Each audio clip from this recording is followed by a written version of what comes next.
আজকে বেসিক্যালি একটি অনেক মজার বিষয় আপনাদের সাথে শেয়ার করব। আশা করি সবার একটু পছন্দ হবে। ভিডিও শেষ পর্যন্ত সাথে থাকুন।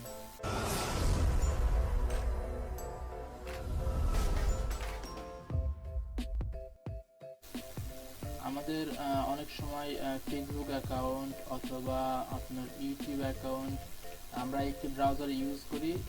একটি ব্রাউজার থেকে যখন আরেকটি ব্রাউজারে যাই তখন আমাদের ফেসবুক অ্যাকাউন্ট অথবা ইউটিউব অ্যাকাউন্ট যে কোনো ওয়েবসাইটের অ্যাকাউন্ট, সোশ্যাল মিডিয়া হোক বা অন্য কোনো জায়গার অ্যাকাউন্ট আমাদের এভাবে লগ ইন করতে বলে বা লগ ইন করার প্রয়োজন হয়। তো এই ক্ষেত্রে আপনারা কীভাবে আপনারা আইডি পাসওয়ার্ড না দিয়ে শুধুমাত্র কম্পিউটারের কুকিজ ইউজ করে খুব সহজেই লগ ইন করবেন, এই বিষয়টি আজকে আপনাদের আমি জানাবো। তো এগুলোর জন্য আপনাকে প্রথমে কাজটি করার জন্য আপনাকে প্রথমে আপনার ক্রোম ব্রাউজারে অথবা যে ব্রাউজার থেকে আপনি নেবেন সেই ব্রাউজারে আপনাকে একটি এক্সটেনশন ইনস্টল করা লাগবে, অ্যাড করা লাগবে। এক্সটেনশনটার নাম হচ্ছে কুকিজ এডিটর।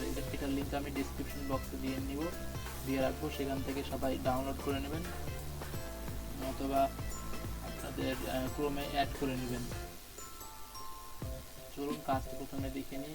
আপনারা জাস্ট আপনাদের যদি ফেসবুক অ্যাকাউন্টকে ওই ব্রাউজার নিতে চান তাহলে আপনাকে জাস্ট ফেসবুক অ্যাকাউন্টে এভাবে যাওয়ার পরে এখানে কুকিজ এডিটরে ক্লিক করার পরে যে এখানে এক্সপোর্ট একটা অপশন আছে, এক্সপোর্টে ক্লিক করার পর আপনার এখানকার কুকিজ যতগুলো আছে সবগুলো কপি হয়ে যাবে।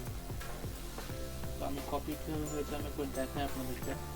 এই যে এগুলো হচ্ছে ওই ওয়েবসাইটের কুকিজ। এটা আমি প্রথমে কপি করে নেব, আমার কপি ছিল।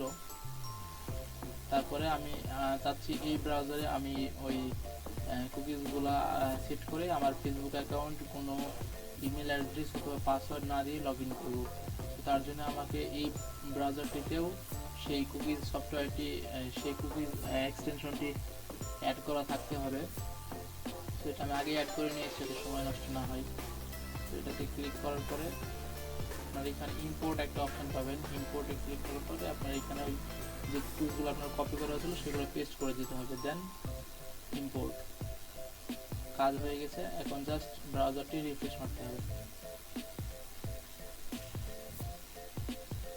এই যে তো দেখুন বন্ধুরা, আমি কোনো ইমেল আইডি অথবা পাসওয়ার্ড না ব্যবহার করেই একটি ব্রাউজার থেকে আরেকটি ব্রাউজারে খুব সহজে আমার ফেসবুক অ্যাকাউন্টটি লগ ইন করে ফেললাম। তো এইভাবে আপনারা আপনাদের নিত্যদিনে এই এক্সটেনশনটি ব্যবহার করতে পারেন। বেসিক্যালি ভিডিওটা ছিল এই এক্সটেনশনটা ব্যবহার করা নিয়েই। আশা করছি সবার পছন্দ হবে ভিডিওটা। ধন্যবাদ।